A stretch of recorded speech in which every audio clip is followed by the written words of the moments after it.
ዛሬ የምንመለከተው በ2017 ስድስተኛ ክፍል ሚኒስትሪ ኤግዛም የተፈተኑትን የሂሳብ ትምህርት እንመለከታለን ማለት ነው። ስለዚህ ሁላችሁም በያላችሁበት ስፍራ ላይ ሆናችሁ ማለት ነው ልጆቻችሁን ለምታስጠኑ ወይም ደግሞ በራሳችሁ የምታነቡ ተማሪዎች ካላችሁ ይህንን ቪዲዮ እስከ መጨረሻው ድረስ እንድታዩት እንጋብዛችኋለን ማለት ነው። ስለዚህ በዚህ ርዕሳችን የምንመለከተው ሁለት ጽንሰ ሐሳቦችን አሳያችኋለሁ።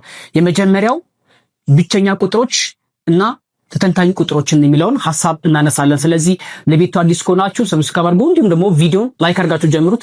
እጅግ በጣም ቀላል ነገር ነው። አብረን እንስራ። የተጠየቅነው ጥያቄ ከነዚህ ምርጫ ውስጥ ወይም ከሚከተሉት ውስጥ ተተንታኝ ቁጥር የሆነው ከነዚህ ውስጥ የትኛው ነው? ስለዚህ እንደነዚህ ያሉ ጥያቄዎችን ለመስራት ቅድም እንደነገርኳችሁ እነዛ ሁለት ጽንሰ ሐሳቦችን የግዴታ መረዳት አለባችሁ። እነሱም ብቸኛ ቁጥር ሲባል ምን ማለት ነው፣ ሌላኛው ደግሞ ተተንታኝ ቁጥሮች ማለት ምን ማለት ነው የሚለውን ሐሳብ እንመለከታለን ማለት ነው። ድንገት እናንተም እንደዚህ ጥያቄዎችን ብትጠየቁ በቀላሉ መመለስ ትችላላችሁ ማለት ነው። አብረን እንስራው። እንግዲህ ከዚህኛው ስንጀምር ብቸኛ ቁጥሮች ስንል ምን ማለታችን ነው? ብቸኛ ቁጥሮች የሚባሉት እነማን ናቸው? የትኞቹ ቁጥሮች ናቸው የሚለውን ጥያቄ ሊያስነሳ ይችላል ማለት ነው። ብቸኛ ቁጥር የምንላቸው ለአንድና ለራሱ ብቻ መካፈል የሚችል ቁጥሮች ናቸው። ለአንድ ቁጥርና ለራሳቸው ብቻ መካፈል የሚችሉ ቁጥሮች ናቸው። እነዚህም ቁጥሮች ሁለት ቁጥር አለ፣ 3 ቁጥር፣ 5። እነዚህ በባለ አንድ አሃዝ ናቸው። ለምሳሌ ሁለት ቁጥርን ኦሬዲ ምንድነው ብያቸዋለሁ? ብቸኛ ቁጥር ነው ብያቸዋለሁ። ሁለት ቁጥር መካፈል የሚችለው ለአንድ ቁጥርና ለራሱ ብቻ ነው የሚካፈለው። ከዛ ውጪ ሌላ አካፋይ የለውም ማለት ነው። 3 ቁጥርን ብትመለከቱ 3ም ለአንድ ቁጥርና ለራሱ ብቻ ነው መካፈል የሚችለው። በተመሳሳይ መልኩ ደግሞ 5 ቁጥርንም ለራሱና ለ5 ቁጥር ብቻ ነው መካፈል የሚችለው። ስለዚህ እንደነዚህ ያሉ ቁጥሮች ባለ አንድ አሃዝ አሉ፣ 2 3 5 7። ባለ ሁለት አሃዝ ሲሆኑ ደግሞ 11 13 17 እያለ እነዚህን ቁጥሮች ይቀጥላሉ። ባለ 3 አሃዝም እነዚህን ቁጥሮች አሉ ማለት ነው። ስለዚህ ቅድም እንደነገርኳችሁ ድንገት እንደነዚህ ያሉ ስለ ተተንታኝ ቁጥር እንዲሁም ደግሞ ስለ ብቸኛ ቁጥሮች ብትጠየቁ አስቀድማችሁ ማወቅ ያለባችሁ ነገር ምንድነው ማለት ነው? ተተንታኝ ቁጥር ማለት ምን ማለት ነው? ብቸኛ ቁጥር ማለት ምን ማለት ነው የሚለውን ጥያቄ መጀመሪያ መመለስ ይጠበቅባችኋል። ከዛ በኋላ ጥያቄውን በአግባቡ መመለስ ትችላላችሁ ማለት ነው። ስለዚህ በዚህ ምሳሌ መሰረት ብቸኛ የምንላቸው ቁጥሮች እነዚህ ቁጥሮች ናቸው። እናንተ የተቀሩትን መቀጠል ትችላላችሁ ማለት ነው። ስለዚህ በጣም እጅግ ብዙ ስለሆኑ ወይም ማቆሚያ የላቸውም። ስለዚህ ይቀጥላሉ ማለት ነው። ወደ ሁለተኛው ደግሞ ስንሄድ ተተንታኝ ቁጥሮች የምንላቸው ምን አይነት ቁጥር ናቸው የሚለውን ስናነሳ ወይም ደግሞ ስንጠየቅ የሚተነተኑ ወይም ተተንታኝ ቁጥር የምንላቸው ከሁለት በላይ አካፋይ ወይም አብዢ ያላቸው ቁጥሮች እንደማለት ነው። ከሁለት በላይ ነው፣ ሁለትም አይቻልም፣ ከሁለት በላይ።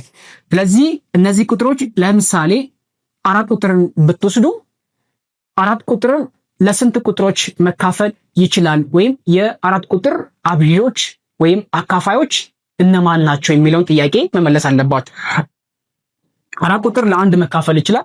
4 ቁጥር ሲካፈል ለሁለት መካፈል ይችላል። 4 ቁጥር ለአራት ቁጥር መካፈል ይችላል ማለት ነው። ስለዚህ ይሄ 4 ይመጣል፣ 2 1።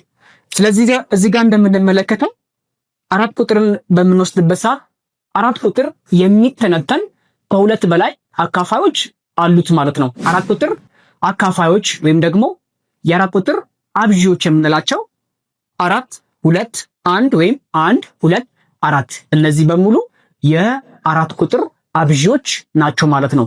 ሌላም ቁጥር መውሰድ ትችላላችሁ።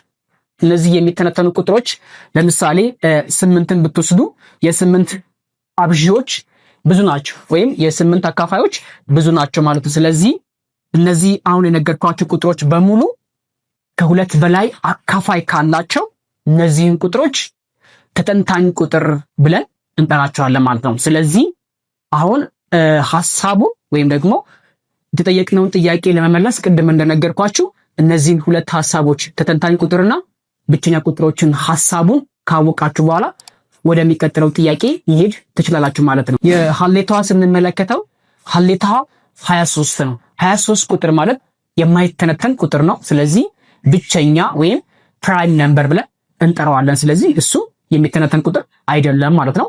ተጠየቅነው ከሚከተሉት ውስጥ የሚተነተን ቁጥር የትኛው ነው እና የተባልነው 131ን ብትወስዱ 131ን በተመሳሳይ መልኩ የሚተነተን ቁጥር አይደለም ማለት ነው። ስለዚህ የማይተነተን ቁጥር ነው። የማይተነተን ቁጥር ከሆነ እሱን እናልፋለን። 144 ማለት ይሄ ቁጥር መተንተን ይችላል። ከሁለት በላይ አካፋዮች አሉት ማለት ነው። ለ3 ብናካፍለው ይሄ 47 ይመጣል። መልሰን ለ47 ብናካፍለው ይመጣል ማለት ነው። አንድ ይሰጣቸዋል። ስለዚህ ይሄ ቁጥር ማለት ምን ማለት ነው? 141 የሚተነተን ቁጥር ስለሆነ ተተንታኝ ቁጥር ነው። ምክንያቱም ከሁለት በላይ አካፋዮች አሉት።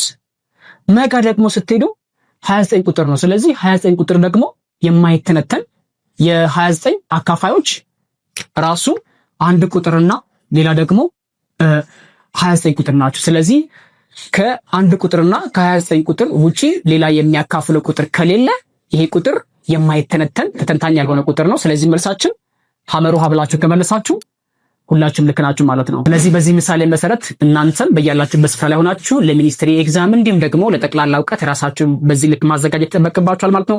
ተማሪዎች ካላችሁ ለቤቱም አዲስ ከሆናችሁ ሰብስክራይብ አድርጉ። ቪዲዮን ደግሞ ከወደዳችሁት ላይክ አድርጉት። እንዲሁም ደግሞ ለ6ኛ እና 8ኛ ክፍል ሚኒስትሪ ኤግዛም ለምትፈተኑ ተማሪዎች ራሳችሁን ከወዲሁ አዘጋጁ። ሐሳብ አስተያየት ካላችሁ፣ ጥያቄ ካላችሁ ኮሜንት ላይ መጠየቅ ትችላላችሁ። በቀጣይ ቪዲዮ እንገናኝ። ይመቻችሁ።